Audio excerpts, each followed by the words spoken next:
प्यारे बच्चों, ज्ञान सरोवर एकेडमी पहाड़पुर के इंग्लिश के ऑनलाइन क्लास में आपका स्वागत है।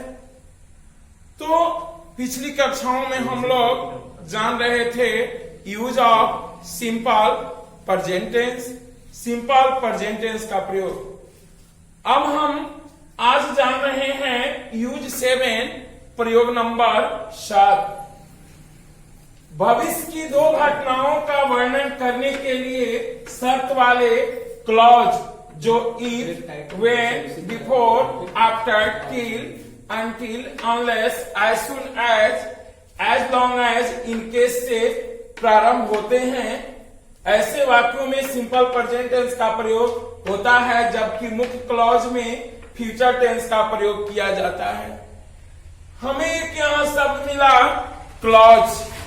मैं अब थोड़ी सी जानकारी इस क्लॉज के बारे में दे रहा हूं। क्लॉज का हिंदी होता है उपवाक्य। जो मैं आगे क्लॉज आपको पूरे डिटेल से पढ़ाऊंगा। अगर आपसे कोई पूछे व्हाट इज क्लॉज, क्लॉज क्या है, उपवाक्य क्या है, सेंटेंस और क्लॉज में क्या डिफरेंस है, अर्थात वाक्य और उपवाक्य में क्या अंतर है। ए clause is a part of sentence having its own subject and A predicate. Clause किसी वाक्य का वह हिस्सा होता है जिसका अपना एक सब्जेक्ट और एक प्रेडिकेट होता है। और क्लॉज के मुख्यतः दो भेद होते हैं, ऐसे 3 भेद होते हैं: principal clause, coordinate clause, subordinate clause. But mainly 2 ही क्लॉज के भेद हम डिटेल पढ़ते हैं, प्रिंसिपल क्लॉज और सबऑर्डिनेट क्लॉज। प्रिंसिपल क्लॉज का हिंदी होता है प्रधान उपवाक्य और सबऑर्डिनेट क्लॉज का हिंदी होता है आश्रित उपवाक्य।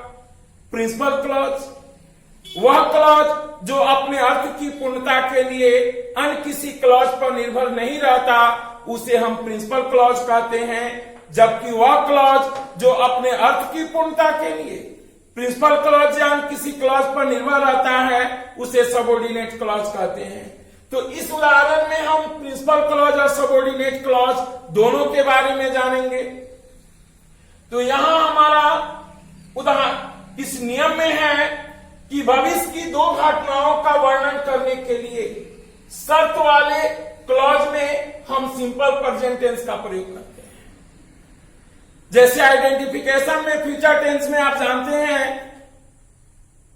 कि जिस वाक्य या जिस सिंध क्रिया के अंत में गागेगी हो, उसे हम सिंपल प्रेजेंट टेंस कहते हैं, सिंपल फ्यूचर टेंस कहते हैं।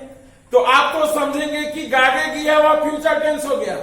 अगर दोनों का प्रयोग आप शैल विल से बनाते हैं तो वह गलत होगा। शर्त वाले वाक्य में भले ही हिंदी क्रिया के अंत में गागेगी होगा, लेकिन जहां शर्त होगा उसमें हम सिंपल प्रेजेंट टेंस का प्रयोग करते हैं। जैसे आप देखेंगे एज में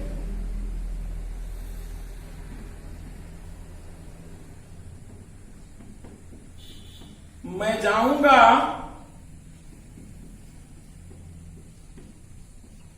अगर तुम आओगे। यहां इस वाक्य में के 2 पार्ट्स हैं, 2 भाग हैं। मैं जाऊंगा यह हो गया हमारा प्रिंसिपल क्लॉज, अगर तुम आओगे यह हो गया सबऑर्डिनेट क्लॉज। यहां शर्त है, तो यहां हमने बताया कि भविष्य की 2 घटनाओं का वर्णन करने के लिए शर्त वाले क्लॉज में यहां शर्त हो गया अगर तुम आओगे, उसमें हमेशा हम सिंपल प्रेजेंट टेंस का प्रयोग करते हैं, जबकि मुख्य क्रिया, मुख्य क्लॉज यानी प्रिंसिपल क्लॉज में हम फ्यूचर टेंस का प्रयोग करते हैं। तो देखिए इसका ट्रांसलेशन आप तो समझिएगा कि गागेगी फ्यूचर है। इसका ट्रांसलेशन अगर शैल विल से बनाइएगा तो वह गलत होगा। मैं जाऊंगा, आई शैल गो। अगर इफ तुम आओगे, you come, you will come नहीं होगा, क्योंकि यह शर्त सूचक वाक्य है। और शर्त सूचक वाक्य में हम कभी भी फ्यूचर का प्रयोग नहीं करते। उसमें हम सिंपल प्रेजेंट टेंस का प्रयोग करते हैं। एक और उदाहरण लेंगे।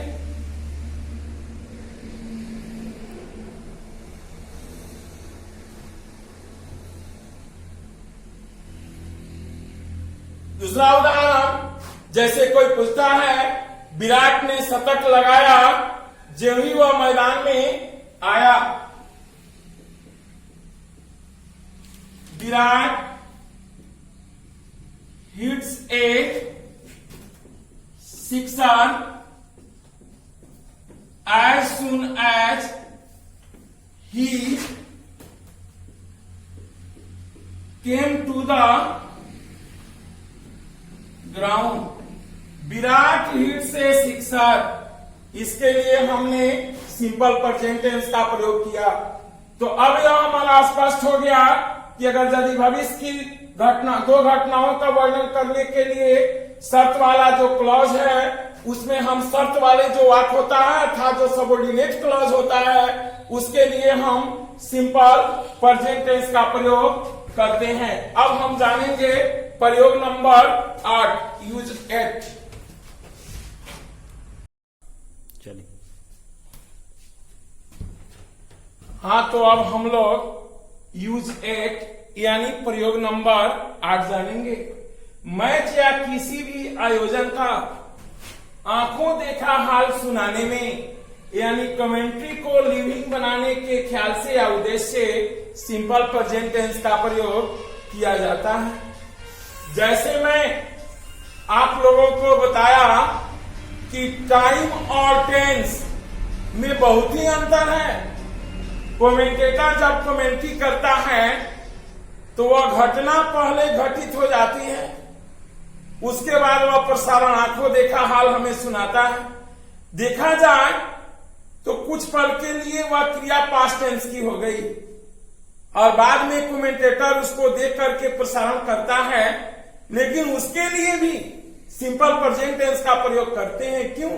क्योंकि कमेंट्री को हम लिविंग बनाने के ख्याल से जितने भी कमेंटेटर होते हैं कमेंट्री को सिंपल प्रेजेंट टेंस का प्रयोग करते हैं, यानी कोई भी कमेंट्री सिंपल प्रेजेंट टेंस में किया जाता है। उदाहरण में देखेंगे।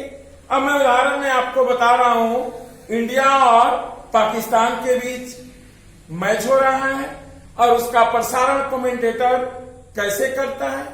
जैसे पाकिस्तान के सबसे अच्छे बॉलर शोएब अख्तर और भारत के सबसे अच्छे बल्लेबाज विराट कोहली, ये लोग अब मैच की शुरुआत करते हैं।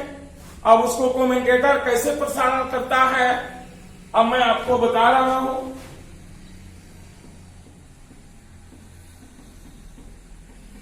Shoaib Akhtar throws the ball,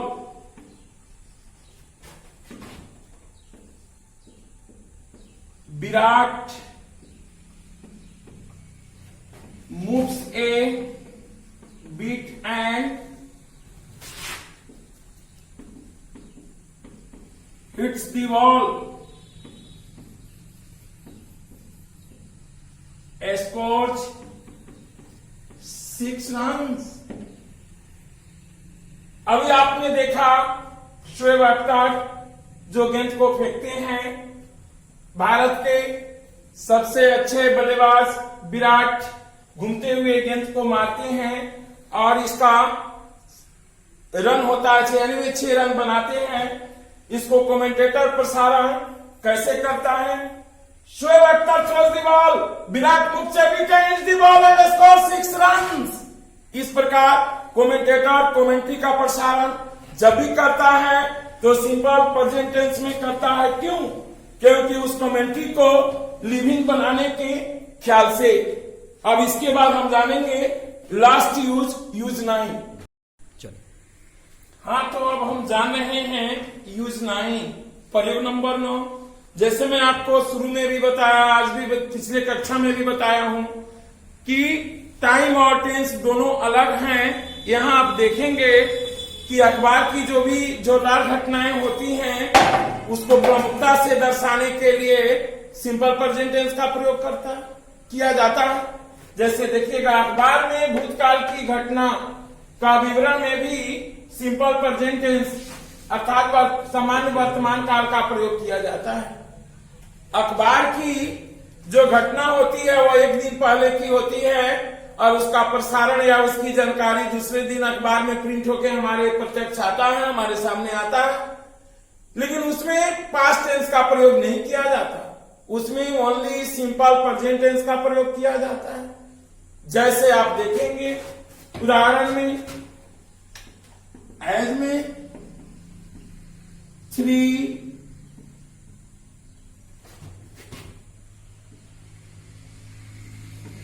prisoners escaped from jail। 3 कैदी जेल से फरार हो गए। कैदी फरार हुए कल, कह रहे हैं आज, तो कल फरार हुए तो उसके लिए हमें पास्ट टेंस का प्रयोग करना चाहिए, लेकिन उसमें हम पास्ट टेंस का प्रयोग नहीं करते, उसमें हम सिंपल प्रेजेंट टेंस का प्रयोग करते हैं। भूतकालिक जितनी भी अखबार की घटनाएं जो अधिक जोरदार होती है उसको दर्शाने के लिए सिंपल प्रेजेंट टेंस का प्रयोग किया जाता है। आज हमारा टाइम एंड टेंस में सिंपल प्रेजेंट टेंस का यूज, उसका यूज के बाद उसका मेकिंग फॉर, इन सारे चीजों को जाने। अब अगली कक्षाओं में हम आगे टेंस के बाद और जो काइंड्स है इसका दूसरा प्रेजेंट कंटिन्यूअस टेंस, उसके बारे में जानेंगे। और जो भी बच्चे इससे लाभ ले रहे हैं वे अधिक से अधिक इस चैनल को ज्ञान सरोवर एकेडमी निर्मल सर के द्वारा जो संचालित है उसको अधिक से अधिक सब्सक्राइब करें और अधिक से अधिक लाभ लें। और जो भी बच्चे इसे जितना अधिक जुड़े और बेहतर होगा, और अपने भविष्य को आगे बनाने के लिए इस चैनल को, इसका बेल आइकन को दबाएं और इसमें आपको physics, chemistry, math, biology, English यानी all subjects are taught here. यहाँ सभी विषयों की पढ़ाई होती है, इंटर बेस पर आर्ट, साइंस, कॉमर्स, इन सारी चीजों का लाभ लें और अपने जीवन को बेहतर बनाएं।